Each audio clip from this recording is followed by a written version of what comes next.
Польша – страна в сердце Европы, чья история неразрывно связана с христианством.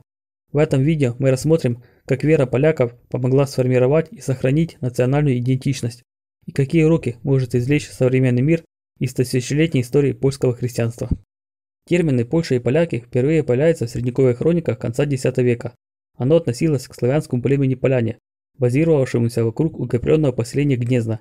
Его правитель Мешко I, считающийся основателем династии Пястов, принял в 966 году христианство от чешского княжества. Он начал объединение близких полянам племен, и к концу правления польское государство простиралось от Балтийского моря до Карпатских гор, напоминая по форме Польшу после Второй мировой войны. В 1025 году Болеслав I Храбрый принял королевскую корону, что сделало его равным другим монархам Европы. После него в стране началось языческое восстание. Королю Казимиру Восстановителю пришлось обратиться к императору Конраду II. В конечном итоге Казимир возродил церковную организацию и сделал Краков новой резиденцией вместо Гнезна. Как и в других католических странах, в Польше церковь стала противовесом государственной власти. Король Болеслав был втянут в конфликт с епископом Кракова Станиславом, которого король приказал убить. Но реакция народа вынудила Болеслава бежать в Венгрию. Культ святого Станислава получил широкое распространение в Польше и использовался для защиты свободы вероисповедания от государства и этики от власти. В дальнейшем король Болеслав III Кривоустый в своем завещании 1138 года разделил государство между своими сыновьями. Старший получил Краков, став старшим князем. К началу 13 века его реальная власть сошла на нет. Князья привлекали большие группы поселенцев из далеких мест, как Рейнская область и Нидерланды. Поселенцам была гарантирована личная свобода, фиксированная арендная плата и некоторая степень самоуправления в виде магдебургского права. Хотя городское население стало в основном немецким, расселение немцев было ограничено Силезией и Померанией на западе и севере. В Польшу также переселялись евреи, спасавшиеся от преследований на западе. Им также даровали привилегии.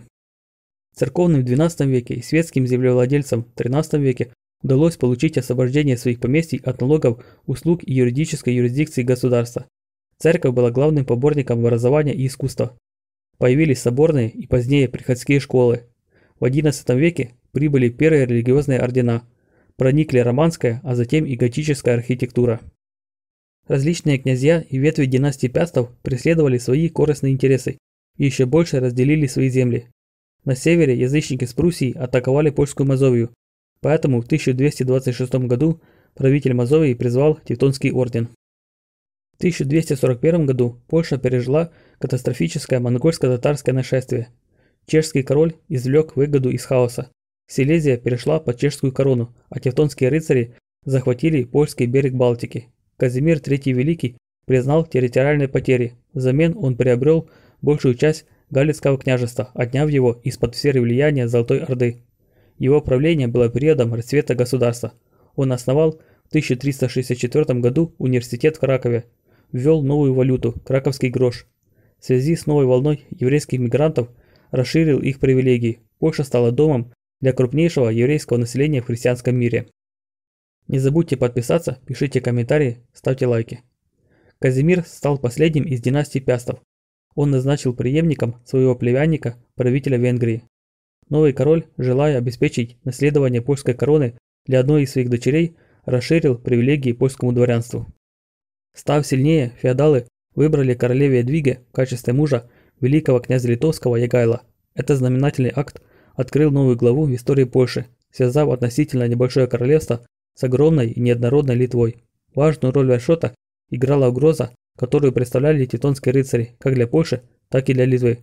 В 1385 году переговоры были завершены Кревской унией двух государств. Ягайло принял римо-католическую веру для себя и Литвы и основал новую династию.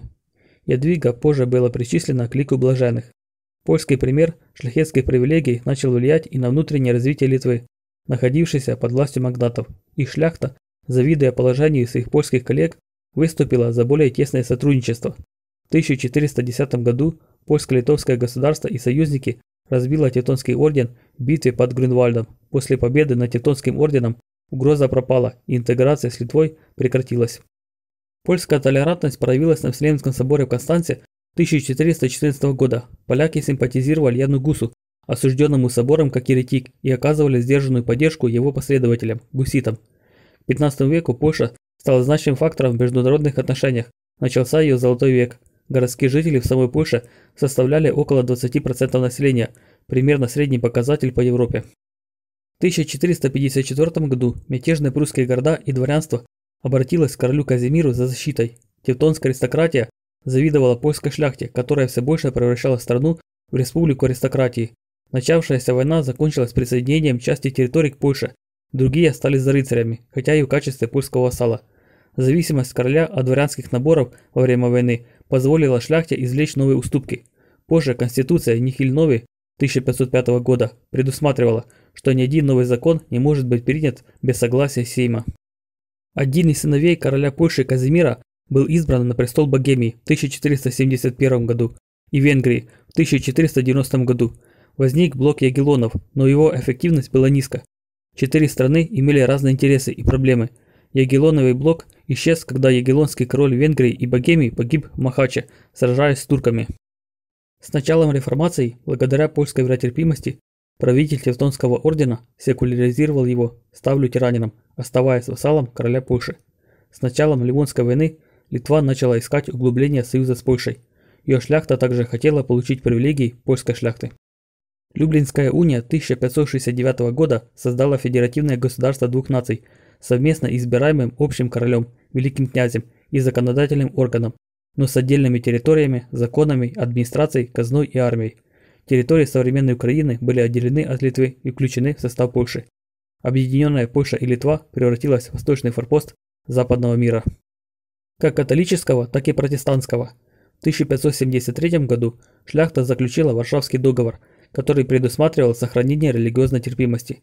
Он стал причиной того, что Польшу XVI века стали называть прибежищем еретиков в Европе. В стране развивалось книгопечатание. Из Краковского университета вышел Николай Коперник, который произвел революцию в астрономических концепциях. Однако эти победы реформации были постепенно отменены католической контрреформацией. В 1564 году были призваны иезуиты. Их школы, благодаря своей бесплатности, получили в Польше широкую популярность. В них дети шляхты воспитывались в варварском фанатизме. Они пришли к выводу, что еретиков не только можно, но и должно преследовать. Уже в начале 17 века иезуитские коллегии установили обычай праздновать Вознесение, разрушая протестантские церкви и грабя дома протестантов. Новое поколение шляхты пришло к убеждению, что крестьяне являются потомками библейского Хама и вполне законно осуждены на рабство. В это время прекратилась династия Ягеллонов и начались выборы королей на престол. Долгое правление Сигизмунда III из шведской династии Вазы породило надежды на союз со Швецией. Он даже перенес столицу поближе к ней из Кракова в Варшаву. Будучи ярым католиком и сторонником контрреформации, он не смог удержать корону лютеранской Швеции. Влияние иезуита Петра Скарги на короля было причиной неудачного восстания Зебжидовских 1606 года. Иезуиты сыграли ключевую роль в подготовке и проведении Брестской унии православной церкви 1596 года. Православные христиане, лишенные своих родных покровителей, обратились к казакам, которые начали требовать уравнять их в правах со шляхтой, что было с презрением отвергнуто Сеймом. Поэтому в 1648 году Богдан Хмельницкий взял на себя руководство запорожскими казаками и в союзе с татарами разгромил войска Речи Посполитой, а в 1654 году он перешел под покровительство Москвы. Последовало отражение шведов, они были постепенно вытеснены. Наибольшую выгоду из этого получило правительство Бранденбурга и герцог Пруссии. Маневрируя между Швецией и Польшей, он получил признание независимости Пруссии. В отместку за поддержку шведов католики сожгли протестантский город Лешно. Сейм ввел запрет на выход из католицизма под страхом смертной казни. Протестанты массово покидали Польшу. Борьба против иноверцев укрепила веру в миссии Польши как католического бастиона. За военными действиями последовали голод и эпидемии. Население сократилось примерно с 11 до 7 миллионов. С 17 века судьба Польши развивалась по схожему принципу, как другие католические страны – Испания, Ирландия, Италия. Она характеризовалась бедностью, отсталостью, политической нестабильностью. В 1700 году Польша была втянута в коалиционную войну против Швеции, которая оказалась катастрофической. Медленное наступавшее демографическое и экономическое восстановление было обращено вспять. Решительная вестернизация в Московском царстве, которую возглавил Петр Великий, лишила Польшу функций восточного форпоста западного общества, которую теперь исполняла Россия. Сокрушительное поражение Швеции только сделало Польшу зависимой от царя. Попытка радикальных католических реформ наталкивалась на золотое правило шляхты или Берум вето, согласно которому любой шляхтич мог наложить вето на любой закон. Это делало слабым польское центральное правительство, которое фанатичные католики не могли использовать для реализации более жестоких методов религиозных гонений, таких как сожжение на костре. Умеренная шляхта отказывалась принимать идею о том, что свободу лучше сохранить в более сильном государстве. Соседние страны также препятствовали любым реформам Польши, даже в направлении веротерпимости. Радикальные католики в 1768 году создали Барскую конфедерацию. Их контрреформация была прекращена Сеймом Репнина, который отменил правовую дискриминацию иноверцев, а также первым разделом Польши 1772 года Россией, Австрией и Пруссией. Страна потеряла почти треть своей территории и более трети населения. Между первым и вторым разделом страна пережила замечательное возрождение.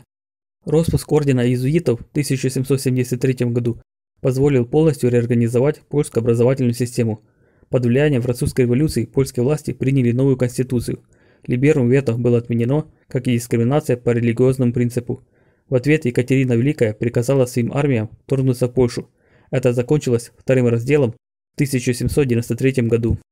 Польские патриоты подняли отчаянное восстание, обещая крестьянам частичное освобождение. Их лидер Костюшка привлек большое количество под свои знамена. Поражение привело к третьему разделу 1795 года и ликвидации государства. Шляхта потеряла свои привилегии.